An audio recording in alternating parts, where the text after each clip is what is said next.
எங்க ஊர் கறிக்கடை பாண்டி என்ன கல்யாணம் பண்ண நிக்காத்துட்டு போயிட்டாங்க. சரி முதல்ல நடக்கல. அதுக்கு இந்த கேள்வி பண்ணி ஆகி இருக்கிறீங்க. பாண்டி வசல்டா அவங்க கூட ஃபர்ஸ்ட் நைட் முடிச்சிட்டாங்க. நான் வெளியே போறேன். ஃபர்ஸ்ட் நைட் முடிச்சிட்டா போறியா? இந்த உடம்புல இருந்து ஃபர்ஸ்ட் நைட் பண்ணா கிளவி செத்து போவா. ஆசத்தால் கவலைடா. ஆசை நிறைவேறடா. ஆசை நிறைவேறணும்னா ஒரு சாராட்ட கேளு சூட்ட கேளு.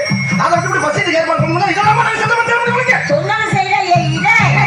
இத பத்தி ஏன்டா பேசாத? ஒண்ணானே ஜாஸ்தியா இருக்கு. நாங்கலாம் சுருட்டி வச்சிருக்கோம். வாயில கொஞ்சம் மரியாதை ஓடிடுது. முடியாது. ஏய் இந்த வா. என்ன பத்தி உனக்கு தெரியாது.